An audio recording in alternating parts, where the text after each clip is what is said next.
2 Chronicles 36. Then the people of the land took Joahaz, the son of Josiah, and made him king in place of his father in Jerusalem. Joahaz was 23 years old when he became king, and he reigned 3 months in Jerusalem.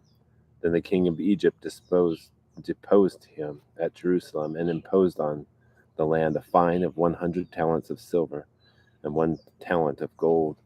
And the king of Egypt made Eliakim his brother king over Judah and Jerusalem, and changed his name to Jehoiakim. But Necho took Joahaz his brother and brought him to Egypt. Jehoiakim was 25 years old when he became king, and he reigned 11 years in Jerusalem, and he did evil in the sight of the Lord his God. Nebuchadnezzar, king of Babylon, came up against him and bound him with bronze chains to take him to Babylon. Nebuchadnezzar also brought some of the articles of the house of the Lord to Babylon and put them in his temple at Babylon.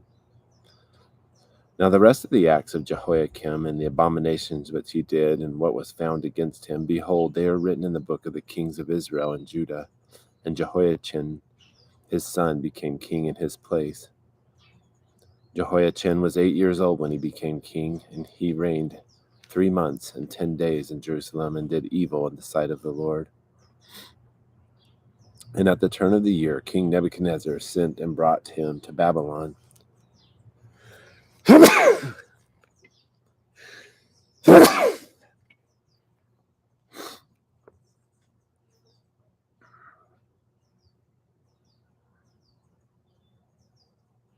Lost my place.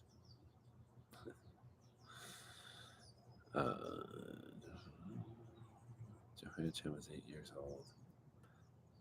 And at the turn of the year, King Nebuchadnezzar sent and brought him to Babylon with valuable articles of the house of the Lord. And he made his kinsman Zedekiah king over Judah and Jerusalem. Zedekiah was 21 years old when he became king, and he reigned 11 years in Jerusalem, and he did evil in the sight of the Lord his God. He did not humble himself before Jeremiah the prophet, who spoke for the Lord. And he also rebelled against King Nebuchadnezzar, who made him swear allegiance by God. But he stiffened his neck and hardened his heart against turning to the Lord God of Israel.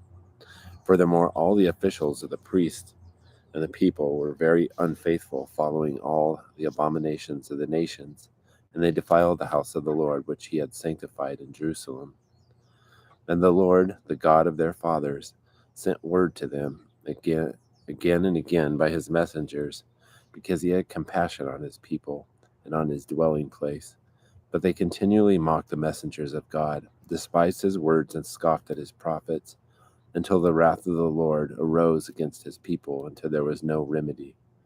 Therefore he brought up against them the king of the Chaldeans, who slew their young men with the sword in the house of their sanctuary, and had no compassion on young man or virgin, old man or infirm. He gave them all into his hand. And all the articles of the house of God, great and small, and the treasures of the house of the Lord, and the treasures of the king of his officers, he brought them all to Babylon. Then they burned the house of God, and broke down the wall of Jerusalem, and burned all its fortified buildings with fire, and destroyed all its valuable articles. And those who had escaped from the sword he carried away to Babylon, and they were servants to him and to his sons until the rule of the kingdom of Persia, to fulfill the word of the Lord by the mouth of Jeremiah, until the land had enjoyed its Sabbaths. All the days of its desolation it kept Sabbath until 70 years were complete. Now in the first year of Cyrus, king of Persia, in order to fill the word of the Lord by the mouth of Jeremiah, the Lord stirred up the spirit of Cyrus, king of Persia, so that he sent a proclamation throughout his kingdom, and also put it in writing, saying, "Thus says Cyrus, king of Persia, the Lord, the God of heaven, has given me all the kingdoms of the earth, and he has appointed me to build him a house in Jerusalem, which is in Judah. Whoever there is among you of all his people, may the Lord his God be with him, and let him go up."